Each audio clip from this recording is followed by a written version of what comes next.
Good evening all of you. मैं Bhadauria sir और major राज का आपका स्वागत है।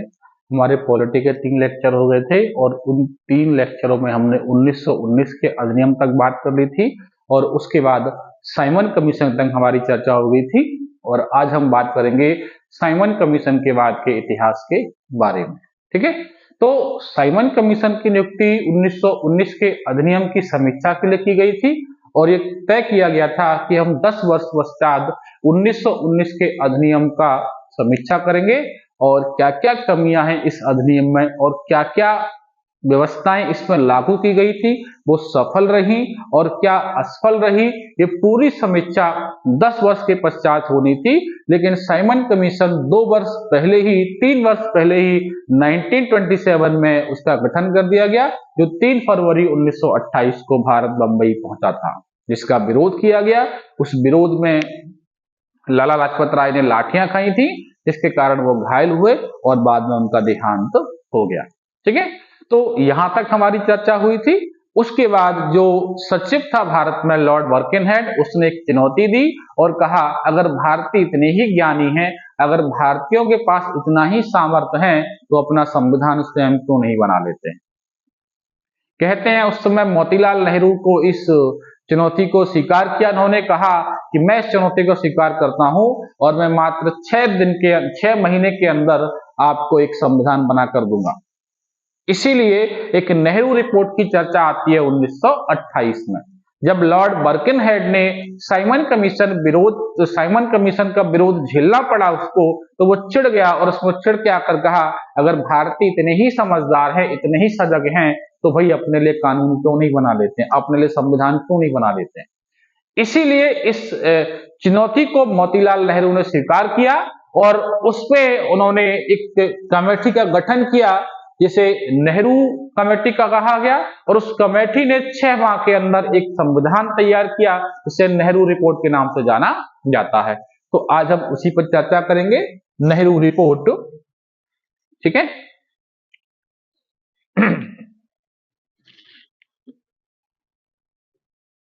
नेहरू रिपोर्ट।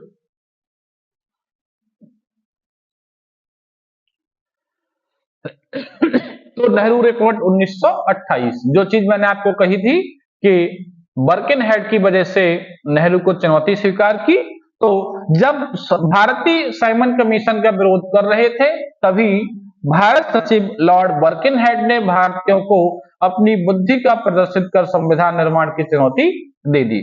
इस चुनौती को कांग्रेस के नेता पंडित मोतीलाल नेहरू ने स्वीकार कर लिया और मोतीलाल नेहरू ने 10 सदस्यीय एक समिति का गठन किया और इस समिति के अध्यक्ष स्वयं मोतीलाल नेहरू थे और इस समिति ने 6 महीने के अंदर जो है एक रिपोर्ट तैयार की, जिसे नेहरू रिपोर्ट कहा गया।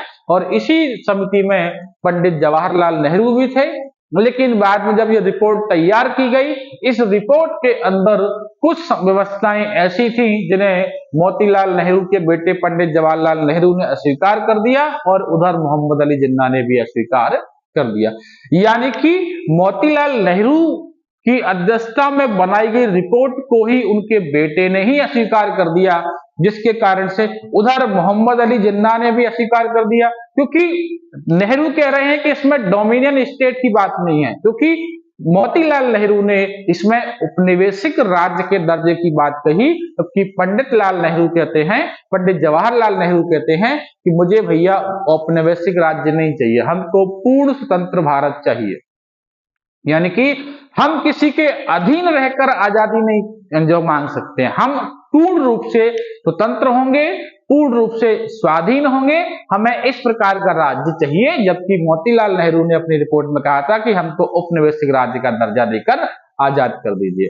इधर जिन्ना ने इसलिए विरोध किया क्योंकि जिन्ना की किसी भी बात को इसमें नहीं रखा गया। जिन्ना भारत का बंटवारा चाहता था, इसलिए जिन्ना को कुछ दिखा नहीं तो उसने विरोध कर दिया और उसने इस विरोध स्वरूप में 14 सूत्री मांगों को रख दिया। इसीलिए रिपोर्ट क्या है, असफल हो गई। अब इस रिपोर्ट में क्या प्रावधान थे उसको हम देख लेंगे कि मोतीलाल नेहरू जी की रिपोर्ट में क्या प्रावधान थे। ठीक है, कभी क्वेश्चन आ जाए कि उस समय प्रधानमंत्री कौन था ब्रिटिश, तो उस समय ब्रिटिश प्रधानमंत्री रैमजे मैकडोनाल्ड थे।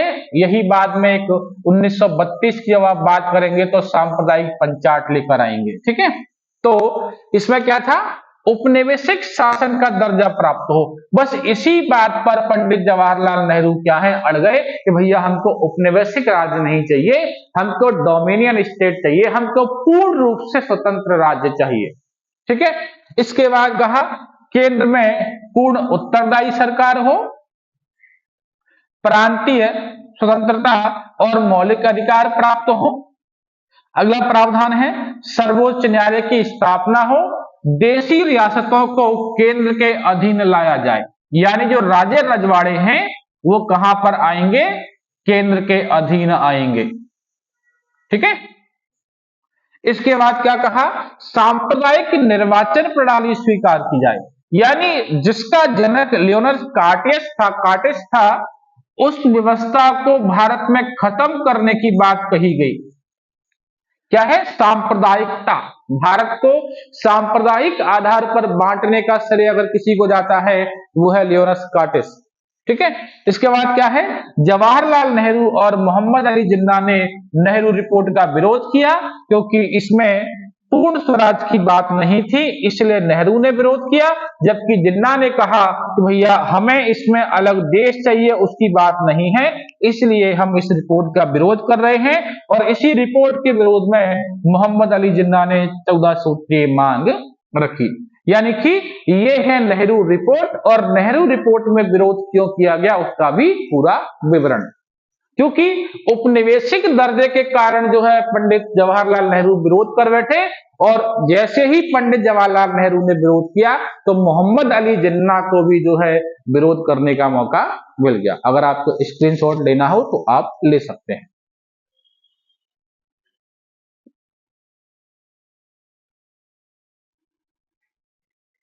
ठीक है। तो ये थी नेहरू रिपोर्ट। अब इसके बाद हम पढ़ेंगे इसके अगले प्रावधान।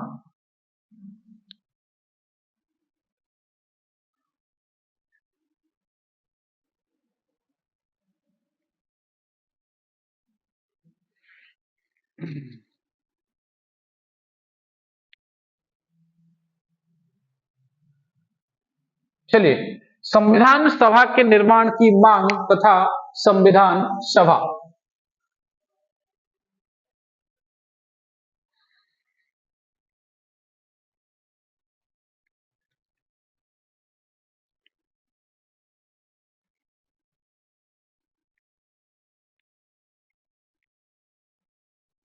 ठीक है। तो इसमें भी हमारा एक एक्ट नहीं है 1935 का एक्ट, उसको हम अलग से जोड़ देंगे। ठीक है। तो आज हम बात करेंगे संविधान सभा के निर्माण की मांग तथा संविधान का निर्माण। 1919 के अधिनियम तक की बात हो गई थी, इसके बाद साइमन कमीशन, उसके बाद नेहरू रिपोर्ट, इसके बाद 1935 का अधिनियम आएगा। उसकी अभी चर्चा इसमें अलग से नहीं है, उसका विवरण हम अलग से लेंगे। तो आज हम डायरेक्ट कहां पर आ गए, संविधान की मांग पर, इस पर चर्चा कर लेते हैं, और 1935 अधिनियम को हम अलग से इसमें जोड़ लेंगे। ठीक है। तो संविधान सभा के निर्माण की मांग तथा संविधान का जो निर्माण है उस पर हम चर्चा करते हैं।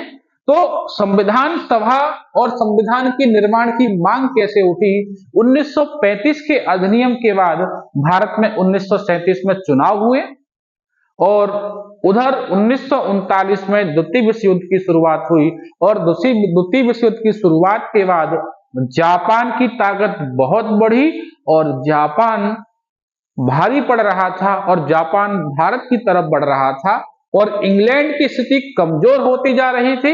इसीलिए ब्रिटिश सरकार ने बिना भारतीयों के पूछे भारतीयों को सेकेंड वर्ल्ड वॉर में शामिल कर लिया। यानी लॉर्ड लिलिथगो ने बिना भारतीयों से पूछे एक प्रस्ताव पारित कर दिया, और उसमें कहा गया कि हम भारतीय ब्रिटिश सेना को सेकेंड वर्ल्ड वॉर में शामिल कर रहे हैं। 1937 में जो चुनाव हुए थे, उस चुनाव के 11 प्रांतों में से 8 प्रांतों में कांग्रेस की सरकार बनी, कुछ प्रांतों में मिलीजुली सरकारें अन्य पार्टियों की रही। मुस्लिम लीग को सरकार बनाने का मौका नहीं मिला, इसलिए मुस्लिम लीग अलग थलग पड़ गई। इसके बाद 1939 में जैसे ही सेकंड वर्ल्ड वॉर की शुरुआत होती है, कांग्रेस ने विरोध प्रदर्शन के तौर पर जो है सभी राज्यों से इस्तीफा दे दिया। इसी कारण से इसी खुशी में मुस्लिम लीग ने बाद में जो है क्या मनाया था, तो कार्यवाही दिवस मनाया। जैसे आप आगे पढ़ेंगे, जैसे आप देखेंगे तो मुस्लिम लीग ने कार्यवाही दिवस जो है मनाया था। ठीक है, तो सबसे पहले हम बात करते हैं संविधान के निर्माण की बात, उसके बाद आगे चर्चा करेंगे किस प्रकार से चुनाव हुए, किस प्रकार से सेकंड वर्ल्ड वॉर आया। तो संविधान सभा के सिद्धांत का दर्शन हमें 1895 के स्वराज विधेयक में मिलता है, जहां पर बाल गंगाधर तिलक ने कहा था कि भारतीयों के लिए एक संविधान होना चाहिए। यानी सबसे पहले भारत में संविधान की मांग कोई कर रहा है तो बाल गंगाधर तिलक अपने जो है स्वराज में कर रहे हैं। वो कह रहे हैं कि भारतीयों के लिए एक संविधान होना चाहिए, इसके आधार पर भारत को जो है गवर्न करना चाहिए। ठीक है, सबसे पहली मांग कब की गई? 1895 में। उसके बाद 1922 में महात्मा गांधी ने कहा था कि भारतीयों के लिए भारतीयों की इच्छा के अनुसार एक संविधान का निर्माण होना चाहिए। ठीक है, दूसरा पॉइंट हो गया। पहला पॉइंट 1895 में बाल गंगाधर तिलक मांग कर रहे हैं, दूसरा महात्मा गांधी ने कहा कि भारतीयों के लिए भारतीयों की इच्छा के अनुसार एक संविधान होना चाहिए। उसके बाद 1924 में पंडित मोतीलाल नेहरू ने ब्रिटिश सरकार के सामने संविधान की मांग को रखा था, कहा था कि भारतीयों के लिए एक संविधान सभा का निर्माण होना चाहिए और उनके संविधान का निर्माण होना चाहिए। ठीक है, 3 पॉइंट हो गए। सबसे पहले तिलक, उसके बाद गांधी जी, उसके बाद मोतीलाल नेहरू।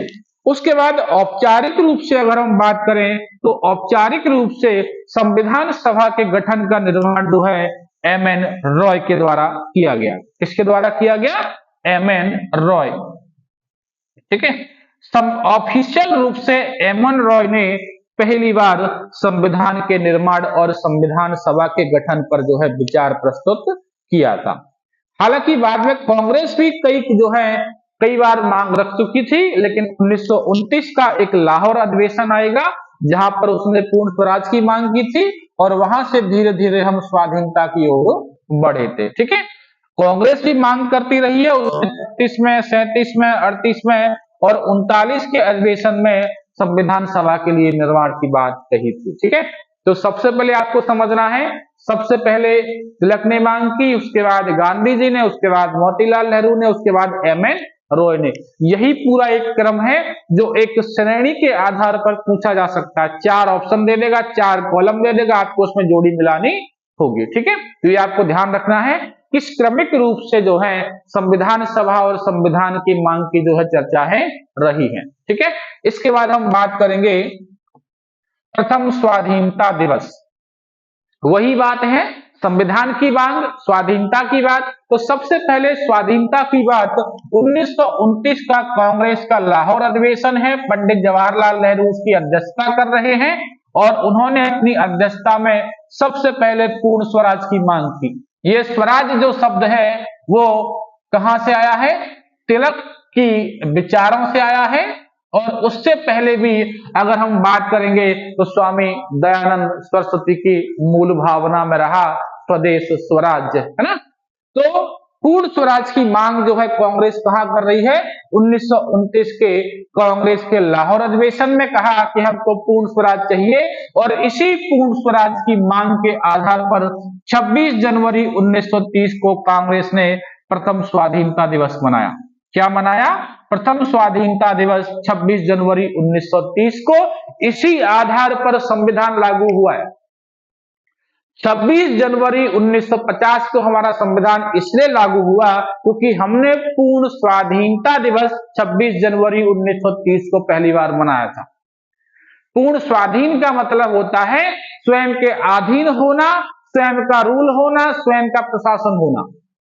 क्योंकि हमारा संविधान बनकर तैयार हो गया है, अब हमें संविधान, क्योंकि हम 20 साल पहले मना चुके हैं पूर्ण स्वाधीनता दिवस, इसीलिए जो है वैसे तो संविधान बनकर 26 नवंबर 1949 को तैयार हो गया था, कुछ प्रावधान लागू कर दिए थे, क्योंकि हमको पता है हम 26 जनवरी 1930 को पूर्ण स्वाधीनता दिवस मना चुके हैं, इसीलिए हमने तय किया हम 26 जनवरी को ही 1950 में जो है अपना संविधान लागू करेंगे। इसीलिए 26 जनवरी 1950 को हमारा संविधान पूर्ण रूप से लागू हुआ था। अब आपसे कोई पूछे तो आप पूरा आंसर दे सकते हैं कि क्यों हमने 1930 जो है 1950 26 जनवरी को ही संविधान अपना लागू किया, जबकि संविधान हमारा बनकर तैयार 26 नवंबर 1949 को हो गया था। ठीक है, तो मूल कारण क्या था? मूल कारण ये है प्रथम स्वाधीनता दिवस। ठीक है, तो स्वाधीनता दिवस मनाने की घोषणा की और यहीं से रावी नदी के किनारे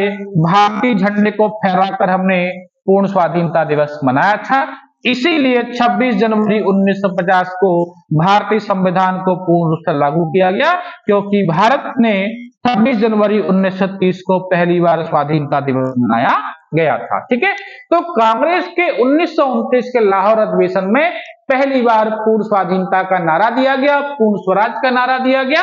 इसीलिए हमने जो है पूर्ण स्वराज के सम्मान में 26 जनवरी 1920 को जो है पूर्ण स्वाधीनता दिवस मनाया था। ठीक है, इसके बाद अगला है गोलमेज सम्मेलन।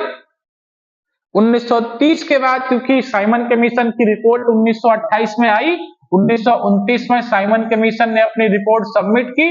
उसके बाद जो है ब्रिटिश पार्लियामेंट ने कहा गोलमेज सम्मेलन का आयोजन कर रहे हैं, आप इंग्लैंड आइए और आकर अपनी समस्याओं का समाधान करिए। यानी कि साइमन कमीशन की रिपोर्ट सबमिशन होने के बाद ब्रिटिश पार्लियामेंट जो है गोलमेज सम्मेलन का आयोजन लंदन में कर रही है और भारतीय पार्टियों से कह रही है आप भारत से लंदन आइए, हम यहां पर आपकी समस्याओं का समाधान करेंगे। लेकिन कांग्रेस ने बहिष्कार किया और उसी समय 1930 में महात्मा गांधी ने अपने एक आंदोलन शुरू कर दिया, जिसके बाद लॉर्ड इरविन के अथक प्रयासों से गांधी जी की कुछ बातों को माना गया और उन बातों के आधार पर गांधी जी तैयार हुए और गांधी जी दूसरे गोलमेज सम्मेलन में लंदन गए थे, जहां पर उनको अर्धनंगा फकीर कहा गया। ध्यान देने वाली बात यह है कि कांग्रेस केवल दूसरे गोलमेज सम्मेलन में भाग लेने गई थी, पहले में बॉयकॉट किया था क्योंकि उस समय गांधी जी का आंदोलन चल रहा था, है ना, सविनय अवज्ञा आंदोलन। उसके बाद लॉर्ड इरविन के साथ समझौता हुआ, उसमें गांधी जी तैयार हो गए, तो गांधी जी फिर बाद में द्वितीय गोलमेज सम्मेलन में गए, लेकिन वो असफल रही मीटिंग, तो गांधी जी वापस आ गए और गांधी जी ने कहा मैं हिंदुस्तान के रेत से वापस से उसी प्रकार का संगठन खड़ा कर दूंगा। ठीक है, उसके बाद गांधी जी ने दोबारा आंदोलन की शुरुआत की और एक बार से फिर से सेकंड जो है राउंड टेबल क्या है असफल हो गई। लेकिन एक क्वेश्चन बन सकता है कि किस व्यक्ति ने तीनों गोलमेज सम्मेलन में भाग लिया? तो भीमराव अंबेडकर ने जो है तीनों ही गोलमेज सम्मेलन में भाग लिया था। कांग्रेस ने दूसरी में लिया और भीमराव अंबेडकर ने तीनों ही गोलमेज सम्मेलन में भाग लिया है। ठीक है, तो गोलमेज सम्मेलन का आयोजन साइमन कमीशन की रिपोर्ट के पश्चात ब्रिटिश महारानी ने इंग्लैंड में गोलमेज सम्मेलन का आयोजन कराया और भारतीय राजनेताओं को आमंत्रित किया कि वह यहां आकर समस्याओं के समाधान पर चर्चा करें। कांग्रेस ऐसी दूसरी गोलमेज सम्मेलन में गई थी क्योंकि उधर सविनय अवज्ञा आंदोलन चल रहा था, इस कारण से गांधी जी बिजी थे और गांधी के साथ जो है बाकी नेता भी बिजी थे और उन्होंने पहला राउंड टेबल का विरोध किया। उसके बाद लॉर्ड इरविन था, लॉर्ड इरविन के साथ समझौता हुआ और समझौते के स्वरूप Mahatma Gandhi second round table में लंदन गए थे, जहां पर उन्हें अर्धनंगा फकीर कहकर बुलाया गया। ठीक है, ठीक है, तो जिसमें कांग्रेस की तरफ से महात्मा गांधी शामिल हुए, तब वे भीमराव अंबेडकर जो हैं तीनों ही गोलमेज सम्मेलन में शामिल हुए थे। महात्मा गांधी केवल सेकंड में, जबकि भीमराव अंबेडकर पहला, दूसरा और तीसरा तीनों ही गोलमेज सम्मेलन में शामिल हो रहे हैं। ठीक है, इसके बाद अगला है हमारा, आप स्क्रीनशॉट लेना हो तो आप ले लीजिए।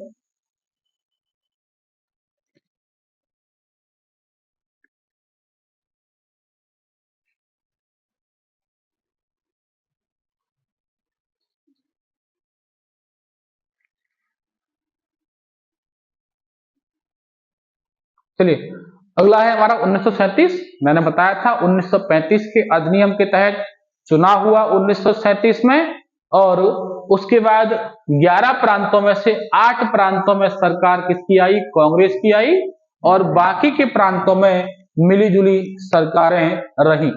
ठीक है, 11 प्रांत में चुनाव हुआ था फरवरी 1937 में, इसमें से 8 प्रांतों में कांग्रेस की सरकार बनी और कुछ प्रांतों में अन्य पार्टियों ने सरकार जो है वो बनाई थी। ठीक है, इसके बाद बात होती है सेकेंड वर्ल्ड वॉर की। 1937 के चुनाव के बाद सेकेंड वर्ल्ड वॉर हो गया। उसमें 1939 में एडोल्फ हिटलर जर्मनी ने आक्रमण कर दिया, तो ब्रिटिश सरकार को भी शामिल होना पड़ा और ब्रिटिश सरकार की स्थिति कमजोर थी। इस कमजोर स्थिति को देखते हुए ब्रिटिश सरकार ने बिना भारतीयों से पूछे भारतीय सेना को उसमें शामिल कर दिया था। ठीक है, तो द्वितीय विश्व युद्ध की शुरुआत 1939 में द्वितीय विश्व युद्ध प्रारंभ हो जाने से लॉर्ड लिलिथगो ने भारतीयों से बिना पूछे ही भारतीयों को द्वितीय विश्व युद्ध में शामिल कर लिया। बस इसी के परिणाम स्वरूप कांग्रेस ने विरोध किया और विरोध के परिणाम स्वरूप सभी राज्यों के मंत्रिमंडल से इस्तीफा दे दिया, क्योंकि पहले विश्व युद्ध में महात्मा गांधी ने भारतीय सेना को शामिल होने के लिए कहा था, इसलिए उन्हें भर्ती कराने वाला सार्जेंट कहा गया, क्योंकि उस समय यह वायदा किया गया था कि हम भारतीयों के लिए कुछ अच्छा करेंगे, लेकिन अच्छा तो हुआ नहीं, साथ में महात्मा गांधी के साथ दुर्व्यवहार किए गए और भारतीयों के साथ और दमनकारी नीतियां अपनाई गई। उसी के विरोध में जब सेकेंड वर्ल्ड वॉर हुआ तो हमने ये तय कर लिया था कि हम इसमें शामिल नहीं होंगे, लेकिन फिर भी लॉर्ड लिलिथगो ने जबरदस्ती हमसे बिना पूछे ही प्रस्ताव पारित कर दिया और हमारी सेनाओं को उसमें शामिल कर दिया, क्योंकि जापान एक बढ़ी हुई ताकत थी, वो भारत की ओर बढ़ रही थी। अगर वो भारत पर नॉर्थ ईस्ट से कब्जा कर लेती तो ब्रिटिश को यहां से भागना पड़ता, इसलिए उन्होंने जापान से सामना करने के लिए भारतीय सेना को क्या है शामिल कर लिया। इसके विरोध में कांग्रेस पार्टी ने सभी प्रांतों से क्या दे दिया? इस्तीफा दे दिया। उसी के फलस्वरूप 22 दिसंबर 1939 को मुस्लिम लीग ने खुश होकर क्या मनाया? मुक्ति दिवस। ये डेट याद रखना, यहां से क्वेश्चन आ सकता है कि मुस्लिम लीग ने कांग्रेस के इस्तीफा देने पर क्या मनाया, तो जो है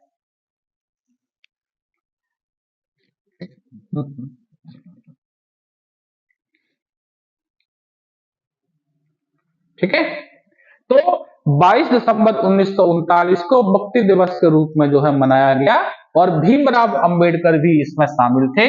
उन्होंने भी जो है इस चीज को क्या है खुशी मनाई थी जब कांग्रेस ने इस्तीफा दिया था। तो ये है हमारा 1939 का द्वितीय विश्व युद्ध। इसके बाद अगली हम चर्चा करेंगे अगस्त प्रस्ताव, क्योंकि भारतीयों ने विरोध कर दिया इसलिए लॉर्ड लिलिथगो अगस्त 1940 में एक प्रस्ताव लेकर आ रहे हैं। उसमें भारत में उत्पन्न हुए संवैधानिक संकट के कारण लॉर्ड लिलिथगो ने 8 अगस्त 1940 को एक प्रस्ताव रखा, जिसे अगस्त प्रस्ताव के नाम से जाना जाता है।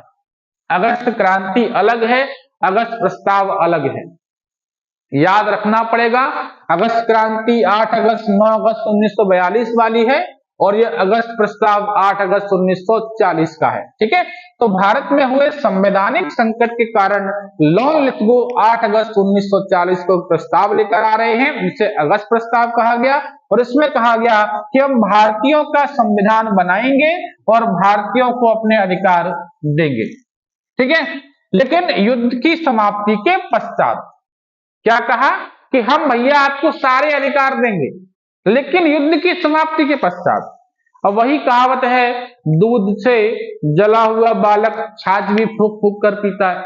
अब भैया हम पहले से ही 1919 और जो 14 के बीच में जो प्रथम विश्व युद्ध हुआ उसका दंश खाए बैठे हैं, आपने तभी हमें कुछ नहीं दिया। अब काट की हांडी बार बार तो चढ़ती नहीं कि आप बार बार हमें यूज कर ले और बार बार हम यूज होते रहे। इसीलिए इस बार हम माने ही नहीं। हमने हर वो प्रयास किया कि हम किसी प्रकार से जो है ब्रिटिश सरकार का साथ नहीं देंगे। यही फायदा हमको मिला कि हम बहुत जल्दी आजाद हो गए। ब्रिटिश सरकार भी कमजोर पड़ रही थी सेकेंड वर्ल्ड वॉर में, उसको समझ आ गया कि बिना भारतीयों के हमारी जीत संभव नहीं है, इसीलिए बार बार वो लुभावने लालच लेकर आती रही किसी प्रकार से जो है भारतीय सेना इसमें शामिल हो जाए। हमने अपनी सरकारों की कुर्बानियां दे दी कि हम सरकारों की कुर्बानियां दे देंगे, लेकिन अब हम आपके बहकावे में आने वाले नहीं हैं जब तक आप हमें एक ऑथेंटिक लिखित रूप से नहीं दे देंगे कि हम आपके लिए संविधान बनाने वाले हैं। आप देखिए 8 प्रांतों की सरकार की बलि दी गई, 8 प्रांतों की सरकार की कांग्रेस ने कुर्बानी दे दी। महात्मा गांधी ने स्पष्ट कह दिया हम आपका साथ देने वाले नहीं हैं। जब तक आप हमें लिखित रूप से नहीं कहेंगे, हमारी बातों को नहीं मानेंगे, हम साथ नहीं देंगे। सोचिए, लॉर्ड ललितपुर अगस्त प्रस्ताव लेकर आ रहा है, वो असफल हो गया। शिमला जो है, उसके बाद आप देखिए क्या कहते हैं 1942 का क्रिप्स मिशन आया, वो भी जो असफल हो गया। अंत में उधर चुनाव हुआ ब्रिटिश सरकार का जो है, उधर विंस्टन चर्चिल आया, उसने अपने चुनाव से पहले कहा था कि अगर हमारी सरकार बनी तो हम भारतीयों को जो है आजाद कर देंगे। तो कहीं ना कहीं इस बार हमारी जो नीतियां रही, इस बार हमारी जो विरोध नीतियां रही, उसके परिणाम स्वरूप हम बहुत जल्दी आजाद हो गए। ठीक है, तो उसी क्रम में है अगस्त प्रस्ताव 8 अगस्त 1940 को। इसमें कहा गया कि भारतीयों का संविधान बनाना भारतीयों का अपना अधिकार है और युद्ध की समाप्ति पर भारत में उपनिवेशिक शासन स्थापित किया जाएगा। और कांग्रेस और मुस्लिम लीग दोनों ने ही इसका विरोध कर दिया कि भैया हमें तुम्हारी अब फालतू की बकवास नहीं सुननी है, आप हमें निश्चित रूप से हमारा जो है गठन करेंगे तभी हम बात मानेंगे। इस कारण से जो है उधर ब्रिटिश पार्लियामेंट जो है और कमजोर होती गई और इसके विरोध में महात्मा गांधी ने व्यक्तिगत सत्याग्रह की शुरुआत कर दी। यानी अगस्त प्रस्ताव असफल हो गया।